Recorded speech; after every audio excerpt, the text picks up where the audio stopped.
Hello, welcome to A Funny Thing Happened on the Way to the Garden. I'm Anne. Today we are going to make some soup because it's supposed to be rainy the next few days, and soup is a really easy way for me to do a lot of meal prep at once without having to make a huge mess, and it'll last us all week. So today we are going to make Mulligatawny, which is an Indian soup. I'll have Sam link the recipe that I use in the description, but I veered off a little bit from that. Of course, I always slightly alter everything. So let's go over the ingredients real quick here. We need 8 cups of chicken broth. I just got this from Sam's. I am going to start making my own though, because we do buy rotisserie chickens every week from Sam's Club. Usually Tom will eat that throughout the week. I've known for a while that I'm wasting all of the good nutrition in those bones and on the cartilage and stuff like that. So I'm gonna actually start making chicken broth, at least during the fall and winter seasons when I'm gonna be cooking a lot of soups. I still don't have anything to use to can stuff yet, and I definitely don't have a pressure canner yet. I can't really make it and put it on the shelf. I have to find a place to store it in my small fridge and freezer. So we'll just make it a little at a time and make sure I'm using it. Anyway, so chicken broth. I have some frozen chopped spinach. You can use fresh. You can pick another green vegetable if you don't like spinach. You can use kale. You can whatever you want. I've got my jar of minced garlic. Just makes my life easier. This is the amount of ginger that I was willing and able to shred today. So that's the amount that we're using. I've got a little avocado oil, some salt and pepper. You'll need red curry paste. We've got your basic chopped celery, carrots, and onion here as our base. This is 1 cup of red lentils and half a cup of rice. I use jasmine. Usually I'd use basmati, but jasmine's what we have in the house. I bought a 25-pound bag for my son. He's in wrestling, so he's doing the chicken and rice thing a lot. But I've got this all picked over and rinsed. You just put it in the bowl. I just put water in it and swish it around, dump it out until the water is fairly clear. And then I have 2 breasts from a rotisserie chicken that we got from Sam's Club that I hand shredded up. All right, we're gonna get started. It's actually a pretty simple recipe. I love stuff that doesn't take me too much effort because because of my medical condition, I cannot stand to be standing here for this long, for a terribly long time. First thing we're gonna do here is we're just gonna heat up a little bit of avocado oil. I've got does it say? It doesn't say on the bottom.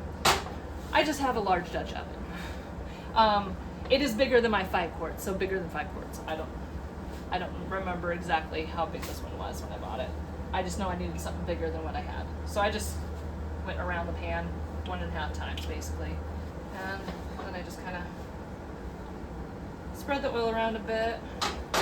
Then we're gonna throw in our vegetables, minus the spinach. The spinach will be later. Alright. And then we're just gonna kind of let it saute until the onions start to go clear.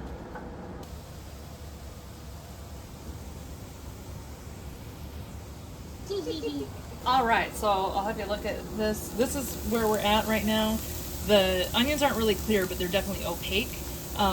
We do need to add the garlic, ginger, and red curry paste to this and let that cook for a little bit. So we're gonna do that now. This is how I measure garlic from the jar. Since it's been sitting there in water chopped up, it's not as strong as if you did it fresh, but I don't want to chop fresh garlic all the time, and I use it in a lot. So I just do I take a fork and do big old scoops. That'll probably be enough. Here's what it looks like. It's just red chili pepper, garlic, lemongrass, shallot, coriander, lime peel. There's also like turmeric in here too. I use about half the jar on a batch of mulligatawny because I felt like what was in the recipe didn't feel like enough. So then we're just gonna mix this seasoning stuff in. And let it cook in with the vegetables a little bit. one of those times that I wish that smell-o-vision was a real thing and not just some weird fever dream from the 70s. Because it smells really good. And it's an interesting, different kind of scent than we're used to in a lot of American cooking. So it just, oh. It's very, like, a very fresh smell. And you can see the onions are pretty well cooked now. Like, so. We've got our seasonings mixed in, besides salt and pepper, which we'll add at the end if we need it. Next, we are going to add our chicken broth. You can use vegetable broth instead and find an alternative for chicken if you want to make it vegan. If you prefer to use bone broth or something like that, absolutely do that. I'm all about trying to find ways to add more nutrition to my recipes. I usually sneak extra vegetables in. I'm not a big fan of vegetables. I do love getting the nutrition from them in some way. And for me, if I sneak it into a soup or a casserole, I don't really notice it, but I'm still getting like way better nutrition than if I ate some easy processed thing. For instance, when I do like tater tot casserole, which is a very Midwestern dish if you don't know what a tater tot casserole is, but everybody's mom has some sort of recipe for tater tot casserole. It's ground beef, cream soup, and some sort of frozen vegetable probably, and you put tater tots across the top and bake it.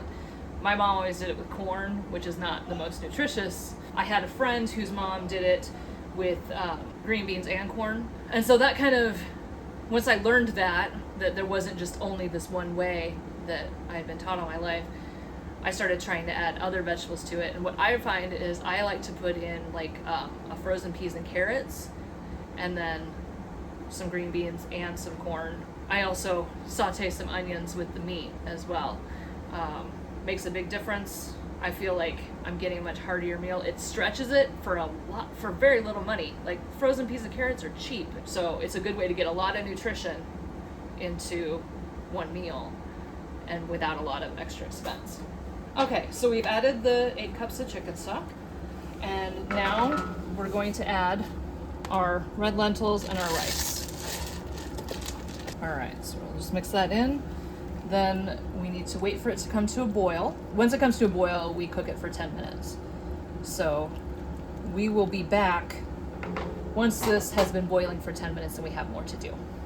All right, so we've been boiling for 10 minutes. I'm gonna have you come and take a look at this. And look at how much thicker that is. Not only does the rice cook and plump up, but the red lentils break down and just thicken up the soup. Tom really enjoys a very thick, hearty soup, so this is definitely one that is excellent for him, and he's very happy with it.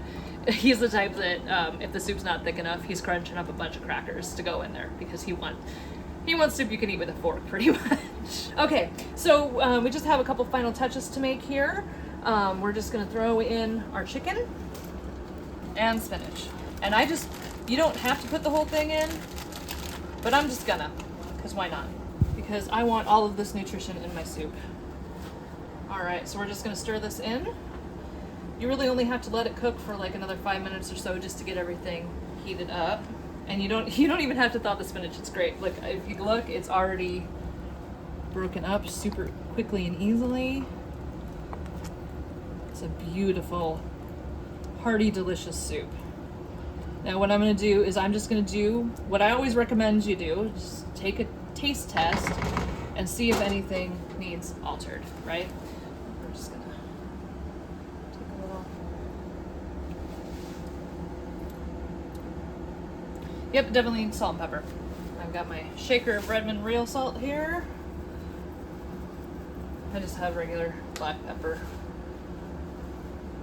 All right, we got it stirred in pretty well here. So I'm gonna take another taste. And in case you don't know the reason why we grab a new tasting spoon each time, if I use the same spoon, some of my saliva's on that, and my saliva is gonna start breaking down what's in here. And that's how you end up with a container in the fridge that's really extra watery. If I put this in a bowl and I eat half the bowl and then I put the other half away for later and I come back to it, it's gonna be a lot more watery because my saliva has gotten to it and already started breaking it down. And I'm really picky and I don't like that, so. probably just a little bit more salt. And that's probably just because I'm putting it through a shaker. So what I'm gonna do, a bunch builds up in this little metal rim. We're just gonna use that and a little bit more. And this is another thing too, where I could always, like as I'm pulling out bowls to eat during the week, I could add salt to it when I cook it back up. But there we go. We have a delicious meal here. And I am actually hungry right now. So we're gonna grab a bowl. Oh, I'm so excited. I haven't had mulligatawny in, well, since it got warm. And I love soup season. Soup season is my favorite season. I know a lot of people like fall for pumpkin spice and all that stuff, and I definitely have people in my family that are pumpkin spice people. Specifically Tom and Jess, if you were curious. But what I love about fall is soup. So good. And so very good for you. Give it a shot. Make yourself some mulligatawny and see if you like it. I think you will.